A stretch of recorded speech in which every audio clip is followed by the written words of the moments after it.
What's been the reaction since Friday night, and practice has been like, if you've had any, and discussion among the team?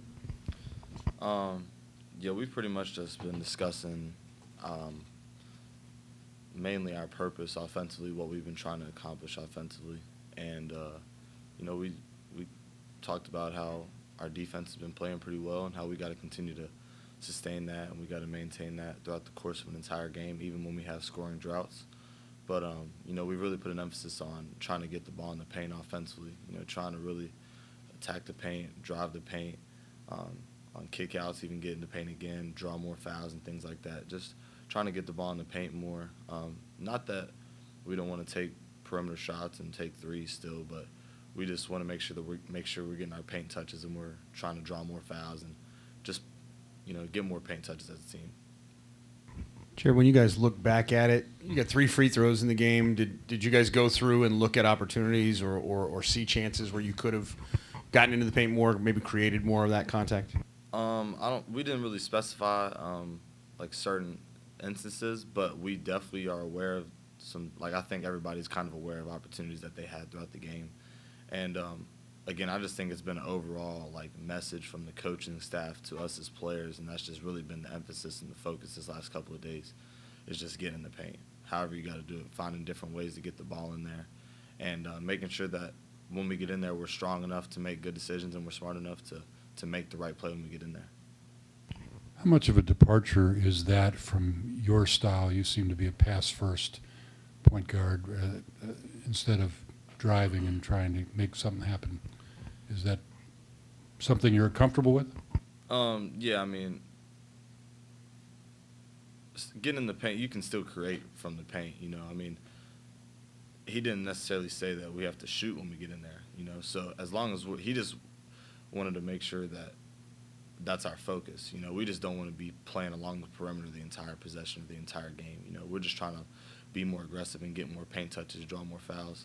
But for me, yeah, that don't really affect me that much. I mean, as long as I'm getting in the lane, making good decisions, collapsing defense, still kicking it out to guys for threes, dumping it down for layups, or taking my opportunities to score when they're there.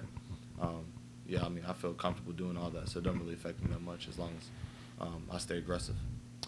That said, there were several instances over here where you did get the ball in the paint, did get kickouts, did get good looks, and the shots weren't going. How frustrating does that get?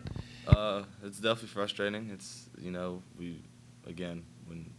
you believe in yourself and you believe in your abilities, we got a lot of guys who we feel like can shoot the ball at a high level. And when you're not shooting to that standard, it's definitely frustrating. It can be hard as an individual. But at the end of the day, you still got to take those shots with confidence.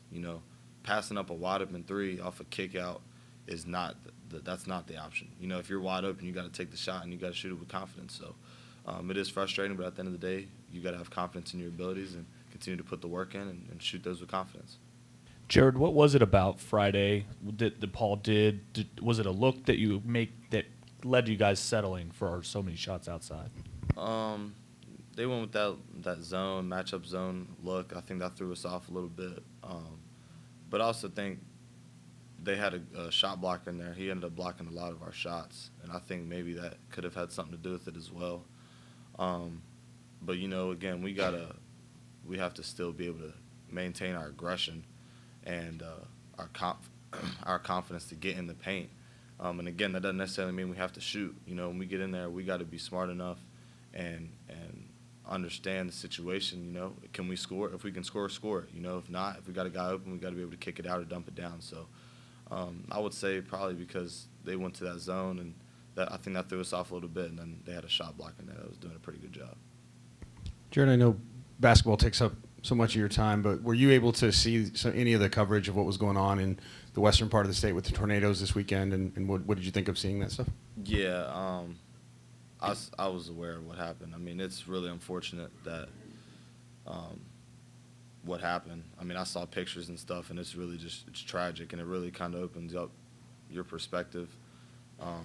I mean, that could have came through here. Who knows what would have happened. So it's really sad, and I really hope that they can recover over there, and it's not too bad, and that they can bounce back.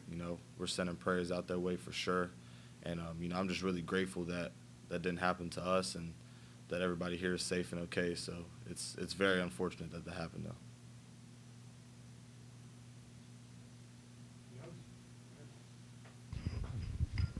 Jarrod, this group has been around obviously since the summer. Practicing's one thing, playing in games is another. Are you guys, because there's so many new pieces and a new system, are you guys just still trying to figure each other out on the offensive end a little bit? Maybe a little bit. I think we have a pretty good understanding of what we're trying to accomplish as a team. I feel like we have a pretty good feel for what it is that we want to do in a certain way that we want to play. So I feel like the familiarity with each other in the system shouldn't be too much of a problem at this point because I think we have a good understanding of it. I just think it's a matter of execution and really executing the system the way we want to.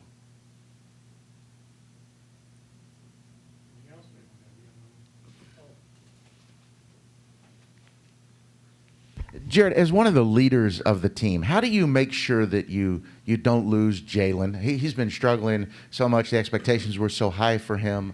How do you make sure that you kind of maybe get him to reach his potential? You got to just continue to make sure that he's engaged and that, he knows that we believe in him still. At the end of the day, the most important thing is that he doesn't lose his confidence. And obviously that a lot of that comes within himself, making sure he continues to believe in his abilities and stay confident and put the time in the gym. But also, it comes from us as players and me as a leader and the coaching staff to continue to express to him that we believe in him. We have confidence in him, and we know his abilities. We've seen his abilities throughout the summer and the preseason and even spurts during the year. So it's just a matter of continuing to have confidence and instill confidence in him and let him know that we believe in him still. For you personally, do you take pride in the point in the game when the guy you're guarding, you can tell you're starting to annoy him. He's getting frustrated that you're in his face, the whole game?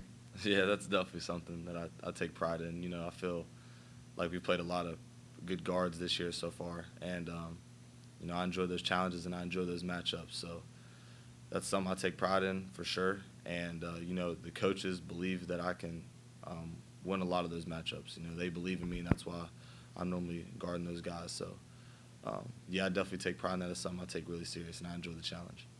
Considering all the changes and, I don't want to say philosophies, but just adapting to new personnel, did you think it would take to about this point in the season for everything to kind of come together and be kind of an ongoing process? I'm not entirely sure. I think it's just tough because we've shown spurts of what we can do, and we've shown times in games where we've shown that we can accomplish what we've been trying to accomplish the entire time. It's just we got to be able to do that consistently and sustain that. It's not good enough to just do it for 4 minutes here and 4 minutes there. It's got to be something that we can sustain throughout the entire game. So I'm not entirely sure if I thought about it from that perspective as to when it would click for us. I just think that it's a matter of continuing to commit to what we want to do and being able to sustain that for a long period of time. Anything else? Great. Thank you. Thanks, guys.